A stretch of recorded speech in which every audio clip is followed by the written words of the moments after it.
Assalamualaikum warahmatullahi wabarakatuh. Innal hamdalillah nahmaduhu wa nasta'inuhu wa nastaghfiruh wa na'udzu billahi min shururi anfusina wa min sayyiati a'malina. Man yahdihillahu fala mudhillalah wa man yudlil fala hadiyalah. Ashhadu an la ilaha illallah wahdahu la syarikalah wa ashhadu anna Muhammadan abduhu wa rasuluh. Ya ayyuhalladzina amanu taqullaha haqqa tuqatih wa la tamutunna illa wa antum muslimun. Ya ayyuhan nasu taqu rabbakumul ladzi khalaqakum min nafsin wahidah wa khalaqa minha zawjaha wa batha minhuma rijalan katsiran wa nisaa'a wattaqullaha alladzi tasaaluna bihi wal arham innallaha kana 'alaikum raqiba. Ya ayyuhalladzina amanu taqullaha wa qulu qawlan sadida yuslih lakum a'malakum wa yaghfir lakum dhunubakum wa man yuti'illaha wa rasulahu faqad faza fawzan 'azima. Amma ba'd. Fa inna asdaqal hadithi kitabullah wa khairal huda huda Muhammadin sallallahu alaihi wa ala alihi wasallam wa syarral umuri muhdatsatuha fa inna kulla muhdatsatin bid'ah wa kulla bid'atin dhalalah wa kulla dhalalatin finnar. Jamaah pengajian rahimani wa rahimakumullah wa hafidhani wa hafidhakumullah. Kita lanjutkan kajian kitab Tauhid. Kita sampai bab yang ke-35. Silakan dibuka kitab Tauhidnya halaman 125. Qala al-alamah Syekhul Islam Muhammad ibnu Abdul Wahhab rahimahullahu ta'ala. Beliau mengatakan babu ma jaa fir riya'i, bab tentang dalil-dalil yang datang berkaitan tentang ar-riya. Riya bahasa lainnya atau biasa diterjemahkan dengan pamer amalan, memamerkan amal yang soleh. Di dalam bab ini kita bersama akan mengkaji apa hukumnya seseorang yang beramal amalan soleh kemudian dia memamerkan amalannya dengan tujuan agar orang memuji dirinya, orang memberikan sanjungan kepada dirinya bahwa dia seorang yang rajin beramal soleh. Allah subhanahu wa ta'ala berfirman sebagaimana disebutkan di dalam surah Al-Kahfi ayat yang ke-110. Kita baca ayatnya. Wa qaulullahi ta'ala, firman Allah ta'ala, kata Allah subhanahu wa ta'ala, Qul innama ana basyarum mithlukum. Katakanlah wahai Rasul Muhammad sallallahu alaihi wasallam, innama ana, sesungguhnya aku hanyalah basyarun, manusia, mithlukum, yang semisal dengan kalian, manusia yang sama dengan kalian. Jadi di dalam ayat ini Nabi Muhammad SAW diperintahkan oleh Allah Ta'ala untuk mengatakan kepada kita bahwa beliau itu adalah manusia sama sebagaimana kita. Di dalam ayat ini jelas sekali bahwasanya Nabi adalah manusia, yang menunjukkan bahwa beliau adalah Abdullah, hambanya Allah Subhanahu wa ta'ala. Dan nanti akan kita bacakan tafsiran para ulama tentang ayat yang kita kaji bersama ini. Yuha ilayya, hanya saja diwahyukan oleh Allah Ta'ala kepada diriku. Yang membedakan kita dengan Nabi Muhammad SAW adalah kita manusia tapi tidak mendapatkan wahyu, karena kita bukanlah Nabi dan Rasul Allah Subhanahu wa ta'ala. Kita hanya manusia biasa. Tetapi kelebihannya Nabi kita Muhammad sallallahu alaihi wa ala alihi wasallam adalah beliau seorang manusia yang dimuliakan oleh Allah Ta'ala, dijadikan sebagai seorang Nabi dan Rasul, pembawa risalah yang menyampaikan risalah Islam kepada seluruh umat manusia sampai akhir zaman. Jadi beliau ini diutus semenjak beliau berusia 40 tahun sampai nanti akhir zaman. Risalah Islam beliau ini, tuntunan beliau ini tidak akan berhenti, tidak akan dibatalkan oleh Allah Subhanahu wa ta'ala. Syariat yang terus berjalan sampai nanti akhir zaman. Berbeda dengan syariatnya nabi-nabi yang terdahulu, hanya untuk umat-umat dan kaum yang tertentu. Seperti misalnya syariat Nabiullah Musa hanya untuk Bani Israel saja. Syariatnya Nabiullah Isa bin Maryam alaihi wassalatu wassalam juga untuk kalangan Bani Israel saja. Kemudian Allah Ta'ala berfirman, annama ilahukum ilahu wahid. Hanya saja diwahyukan kepadaku, kata Nabi, bahwasanya sesembahan kalian yang hak adalah ilahun wahidun, sesembahan yang esa. Jadi sekalipun di dunia ini, bapak-bapak yang dirahmati Allah Ta'ala, banyak manusia atau tidak sedikit manusia yang menyembah makhluk sesamanya. Terkadang yang disembah adalah justru makhluk yang lebih hina daripada dirinya. Tetapi sesembahan kita yang hak, yang berhak untuk disembah, hanyalah siapa? Allah Subhanahu wa ta'ala semata. Jangan sampai kita sebagai hamba Allah yang kita diciptakan oleh Allah, kita menjadi tumbuh dewasa ini juga karena rezeki dari Allah Ta'ala, kita ini senantiasa mendapatkan perlindungan dan keberkahan dari Allah, kemudian kita menyembah selain Allah. Jangan sampai demikian. Sekalipun tidak sedikit manusia, banyak manusia yang menyembah makhluk selain Allah Subhanahu wa ta'ala.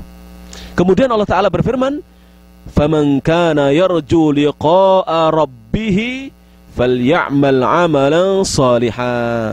Barang siapa mengharapkan perjumpaan dengan Rabbnya, dengan Allah, siapa yang berharap berjumpa dengan Allah Subhanahu wa ta'ala, falya'mal, maka hendaklah dia beramal amalan shalihan, dengan amalan yang saleh. Hendaknya dia melakukan amal soleh.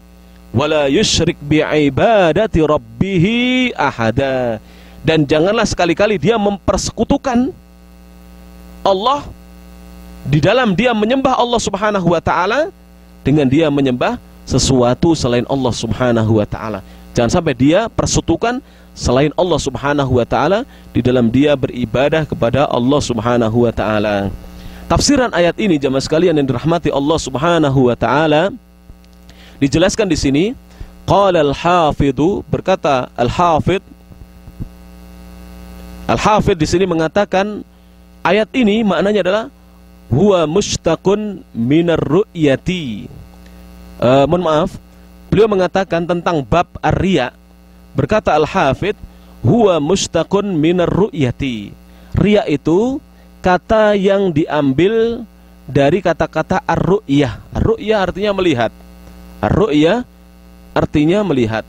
Jadi kata-kata ar-riya kalau kita tinjau itu mushtaq, pecahan, kata yang terambil dari kata-kata ar-ru'yah yang artinya melihat. Wal muradu bihi, dan yang dimaksudkan di dalam bab ini tentang riya adalah idharul ibadati liqasdi ru'yatin nasilaha. Tidak ada di situ ya, tidak ada di situ. Ini tafsirannya. Seorang menampakkan ibadahnya dengan niatan supaya manusia melihat ibadahnya dia. Jadi seorang menampakkan ibadahnya, menunjukkan ibadahnya agar manusia itu melihat ibadahnya dia. Fayahmaduna sahibaha, kemudian manusia memuji-muji orang yang melakukan ibadah tersebut. Inilah yang dikatakan riya. Dan riya tadi adalah kata yang diambil dari kata-kata ar-ru'yah yang artinya melihat. Jamaah yang dirahmati Allah Subhanahu wa ta'ala, sebelum kita masuk tafsirnya ya, sebelum kita masuk tafsirnya, ini pembahasan tentang apa makna riya, karena kita sedang membahas tentang riya.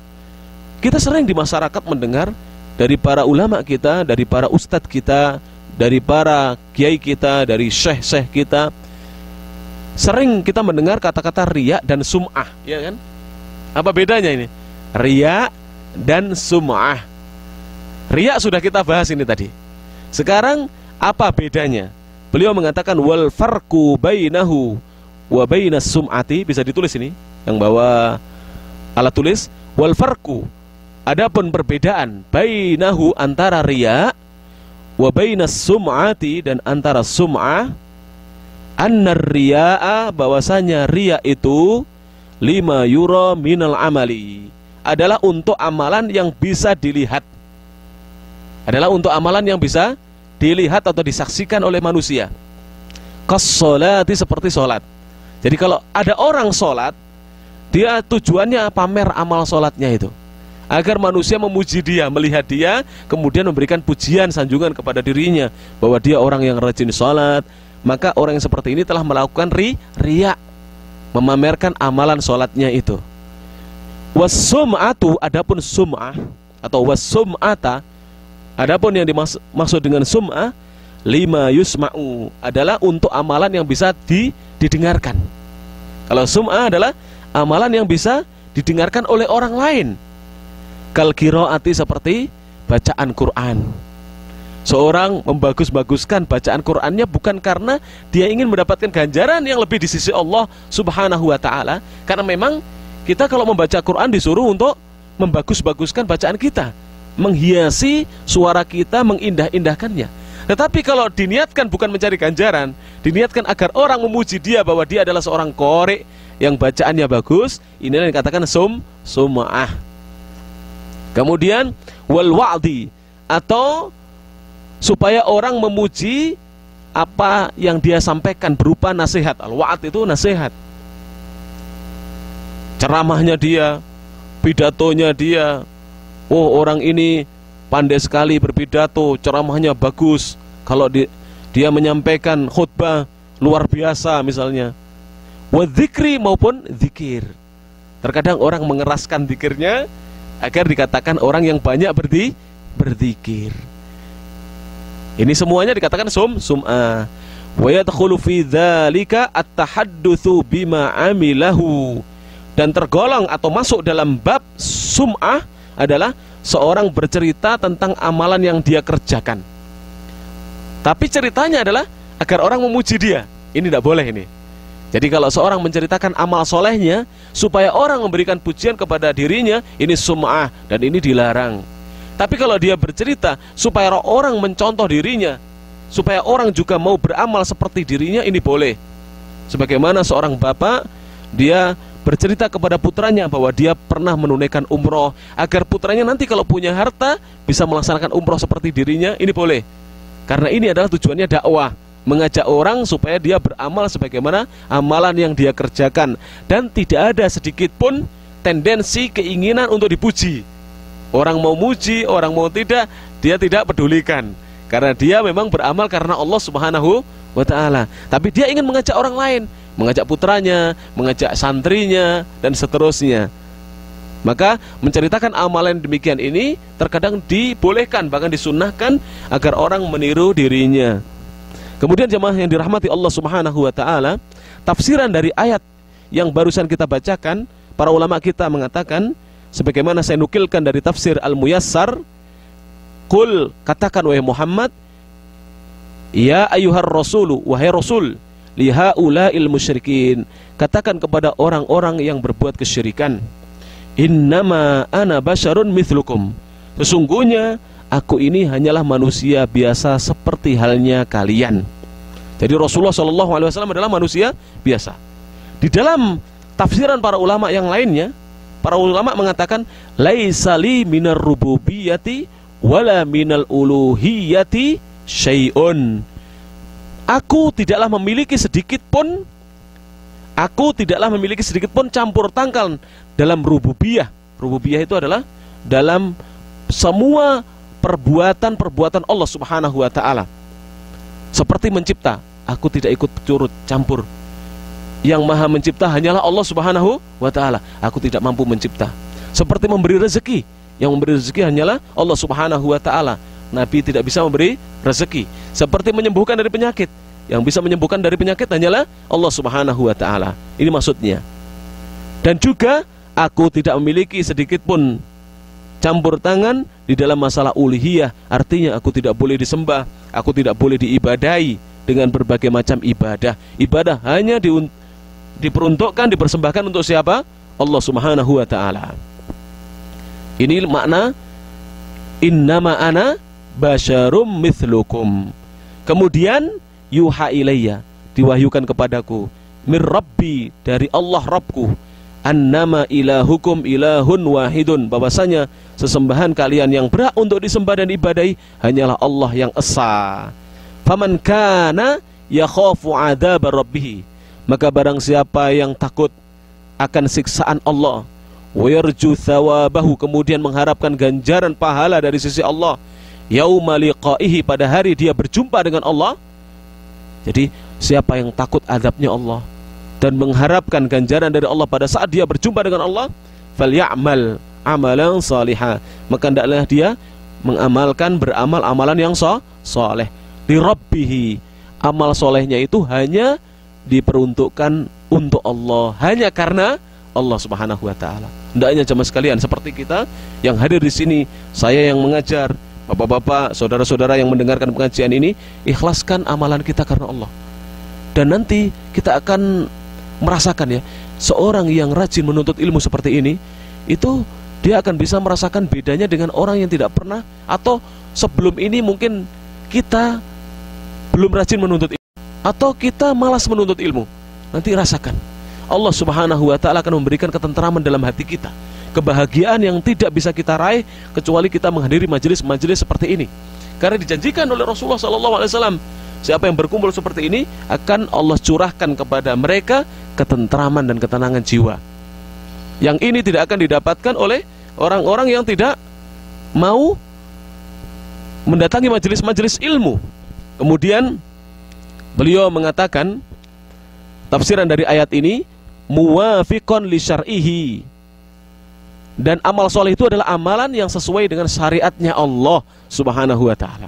Jadi amal soleh itu adalah amalan yang sesuai dengan syariatnya Allah. Artinya amalannya ada dasarnya, ada landasan dalilnya, baik dari Al-Quranul Karim maupun dari hadis-hadis Nabi Shallallahu Alaihi Wasallam yang sahih. Ini adalah amal soleh. Jadi amal soleh itu adalah amal yang ada dalilnya, ada landasannya, baik dari Al-Quranul Karim maupun dari hadis-hadis Rasulullah Shallallahu Alaihi Wasallam yang sahih maupun yang hasan. Ini makna dari ayat tersebut. Jamaah yang rahmati Allah Subhanahu wa ta'ala.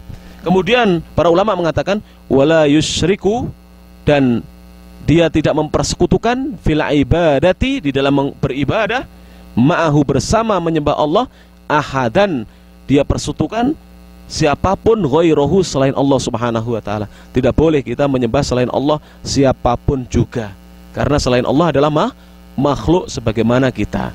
Kita lanjutkan jemaah yang dirahmati Allah Subhanahu wa ta'ala, hadis dari Rasulullah sallallahu alaihi wasallam dalam bab ini. Wa an Abi Hurairah radhiyallahu anhu marfu'an, diriwayatkan dari jalan sahabat Abi Hurairah, semoga Allah taala merahmati beliau, dan hadis ini adalah hadis yang marfu' sampai kepada Nabi sallallahu alaihi wasallam sanadnya. Nabi kita Muhammad sallallahu alaihi wasallam bersabda, hadis ini diriwayatkan oleh Imam Muslim dalam kitab sahihnya. Nabi mengatakan, qala Allah taala, Allah taala berfirman. Ini hadis qudsi. Kalau hadis berisi firman Allah taala, berarti hadis ini adalah hadis qudsi. Allah taala berfirman, ana aghnas syuraka'i anis syirki. Ana, aku, kata Allah. Jadi ana di sini aku, maksudnya Allah. Aku, kata Allah, tidak membutuhkan sekutu-sekutu dalam perbuatan kesyirikan. Aku tidak butuh sekutu-sekutu dalam kesyirikan. Man amila amalan, barang siapa berbuat satu amalan, asyraka ma'i fihi ghairi, yang dia persekutukan selain diriku, bersama diriku di dalam amalan itu, taraktuhu, maka aku akan tinggalkan dia, wa syirkahu, dan perbuatan kesyirikannya dia. Rawahu Muslimun, hadis ini diriwayatkan Imam Muslim.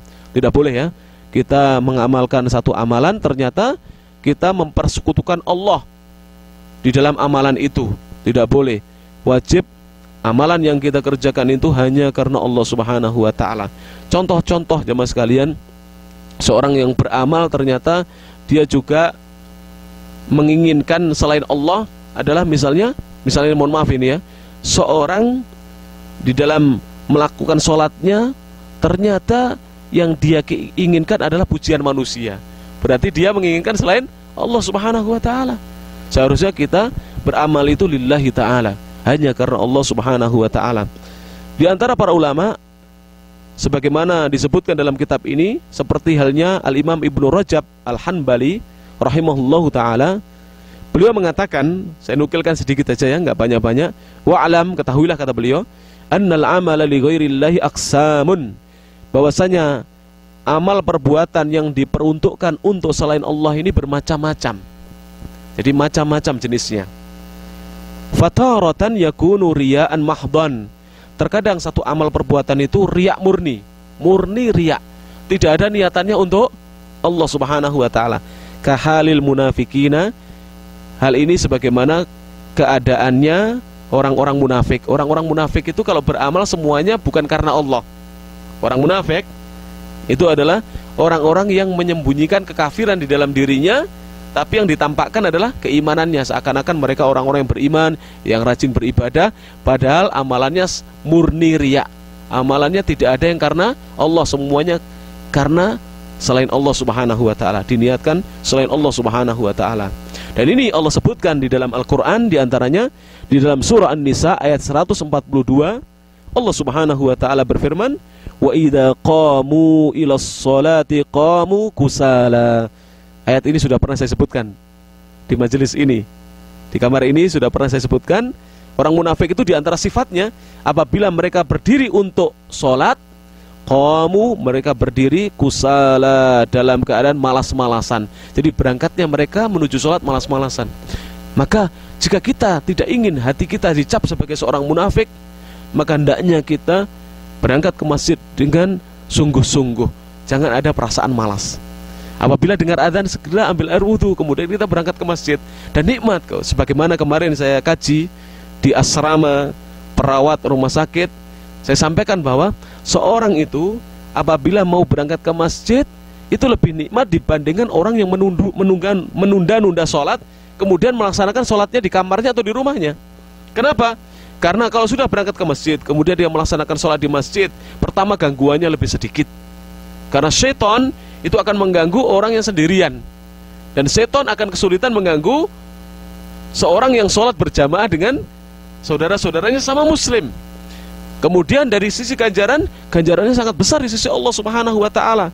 Setelah itu juga kita lebih tenang, lebih tentram apabila kita sholat di masjid. Sepulangnya kita ingin makan, kita ingin berbelanja, kita ingin istirahat, kita ingin menelepon keluarga yang ada di Indonesia, sudah tentram, sudah tenang, sudah tidak memiliki tanggungan, sudah tidak memiliki beban kewajiban. Kewajiban sudah ditunaikan. Nikmat orang sholat di masjid itu. Pulang sudah nikmat, tinggal dia lepas sarungnya, bajunya, kemudian dia lakukan aktivitas sebagaimana biasa. Yang mau masak silakan masak, dan seterusnya. Tapi kalau belum sholat, ada beban di dalam dirinya kalau dia belum melaksanakan kewajiban dari Allah Subhanahu wa ta'ala. Ini orang-orang munafik. Wa hadzal riya'ul mahdhu, riya yang murni, riya seperti ini, la yakadu yasduru, hampir-hampir tidak pernah muncul min mu'minin, dari seorang mukmin, fi fardhis sholati wassiyami, dalam kewajiban sholat dan puasanya. Seorang mukmin hampir-hampir sholatnya itu murni karena Allah. Jarang sholatnya seorang mukmin itu tidak karena Allah. Kemudian puasa juga demikian. Kenapa? Karena orang Islam banyak yang sholat juga, yang puasa juga masih banyak.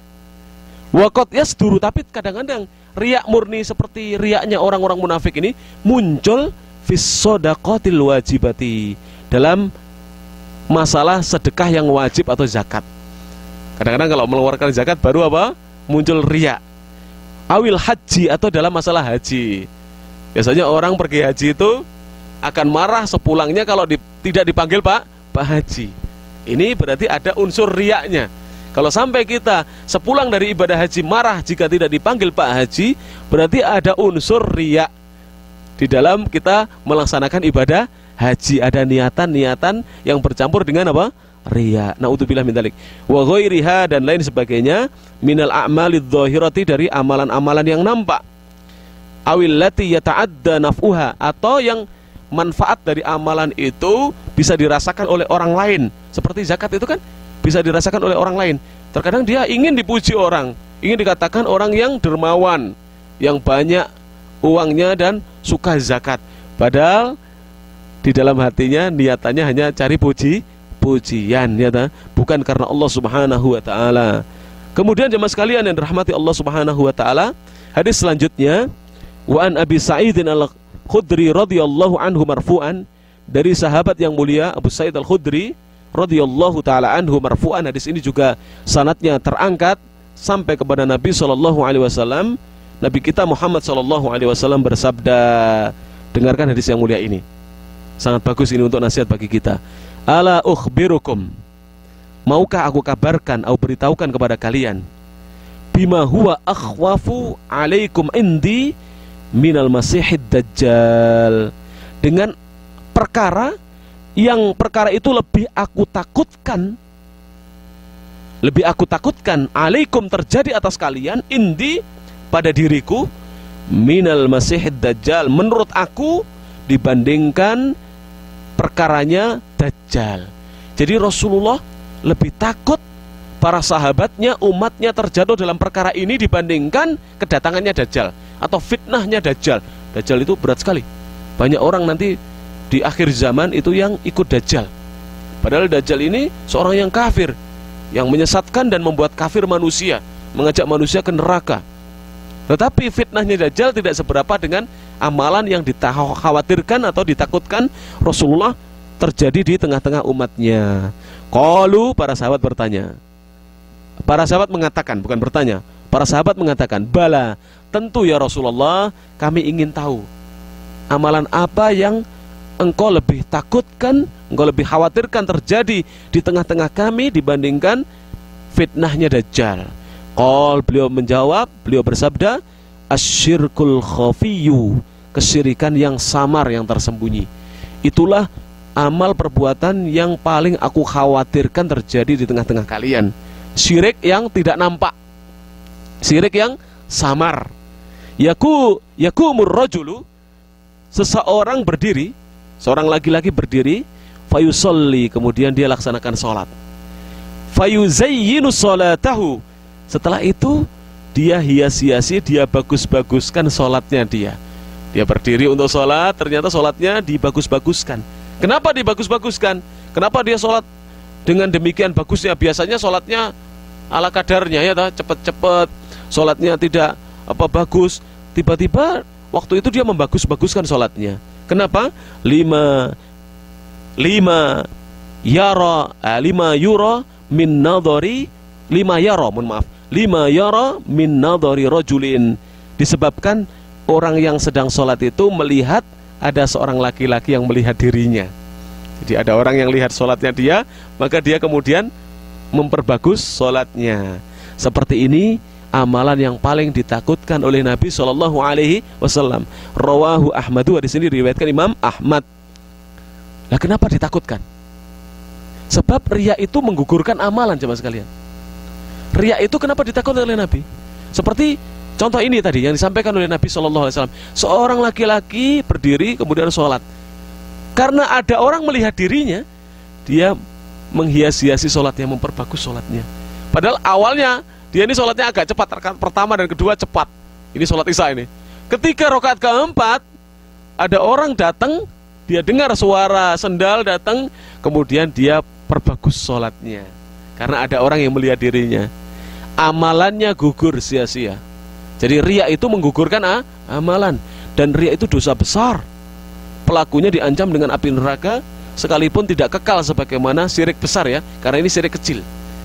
Sekalipun tidak kekal sebagaimana syirik besar, tetapi amalannya gugur sia-sia. Seperti dia tidak beramal. Jadi sebagaimana dia tidak melaksanakan amalan itu, dosa justru. Berbeda dengan fitnahnya dajjal. Dajjal walaupun dia adalah seorang yang kafir, yang menyeru manusia ke neraka, tetapi jika seorang muslim tetap teguh di atas keimanannya, kokoh di atas agama Islam, maka sekalipun dia mati dibunuh oleh Dajjal la'natullah alaih, tapi dia tetap mendapatkan jaminan surga dari sisi Allah Subhanahu wa taala, karena amalannya tidaklah rusak disebabkan kedatangannya Dajjal apabila dia tetap istiqomah di atas Islam. Oleh karena itulah nasihat saya yang terakhir, hendaknya kita istiqomah dan kita memohon kepada Allah taala, semoga Allah memberikan karunia kepada kita, mauhibah berupa kita ini dijadikan seorang yang istiqomah di atas agama Islam kita ini, di atas keimanan kita sampai kita meninggal dunia. Apapun jamaah sekalian musibah yang menimpa kita, bagaimanapun kondisi keluarga kita, bagaimanapun keadaan negara kita, tetaplah istiqomah di atas Islam. Jangan karena kita miskin, keluarga kita miskin, kemudian kita jual agama kita lelang agama kita murtad dari Islam disebabkan ada orang yang mau membantu kita dari sisi materi. Jangan sampai. Lebih baik kita meninggal dalam keadaan fakir miskin kekurangan, tapi kita meninggal dalam keadaan Islam, daripada kita meninggal dalam keadaan kecukupan tapi kita non muslim. Naudzubillah min dzalik. Karena Allah Subhanahu wa taala berfirman sebagaimana ayat yang sering kita baca, ya ayyuhalladzina amanu taqullaha haqqa tuqatih. Wahai orang-orang yang beriman, bertakwalah kalian kepada Allah dengan sebenar-benar takwa. Wala tamutunna, dan jangan sekali-kali kalian meninggal dunia illa wa antum muslimun, kecuali kalian tetap teguh di atas agama Islam. Jadi jangan kita mati kecuali kita tetap teguh di atas agama Islam. Kehidupan dunia sementara, tahun berganti tahun, semakin tambah tahun, jatah usia kita, jatah hidup kita di dunia ini semakin berkurang. Kalau usia kita 39, kemudian kita ditakdirkan meninggal 90 tahun umurnya, usia sekarang kita 39, berarti tinggal 51 tahun. Kalau usia kita bertambah jadi 40, berarti tinggal 50 tahun. Setiap tahun usia hidup kita di dunia ini semakin berkurang, jatah hidup kita semakin berkurang. Semoga apa yang disampaikan bermanfaat. Kurang lebihnya saya mohon maaf. Akhirul kalam, subhanakallahumma wa bihamdik, asyhadu an la ilaha illa anta, astaghfiruka wa atubu ilaik, wa akhiru da'wana anil hamdulillahi rabbil alamin. Wassalamualaikum warahmatullahi wabarakatuh.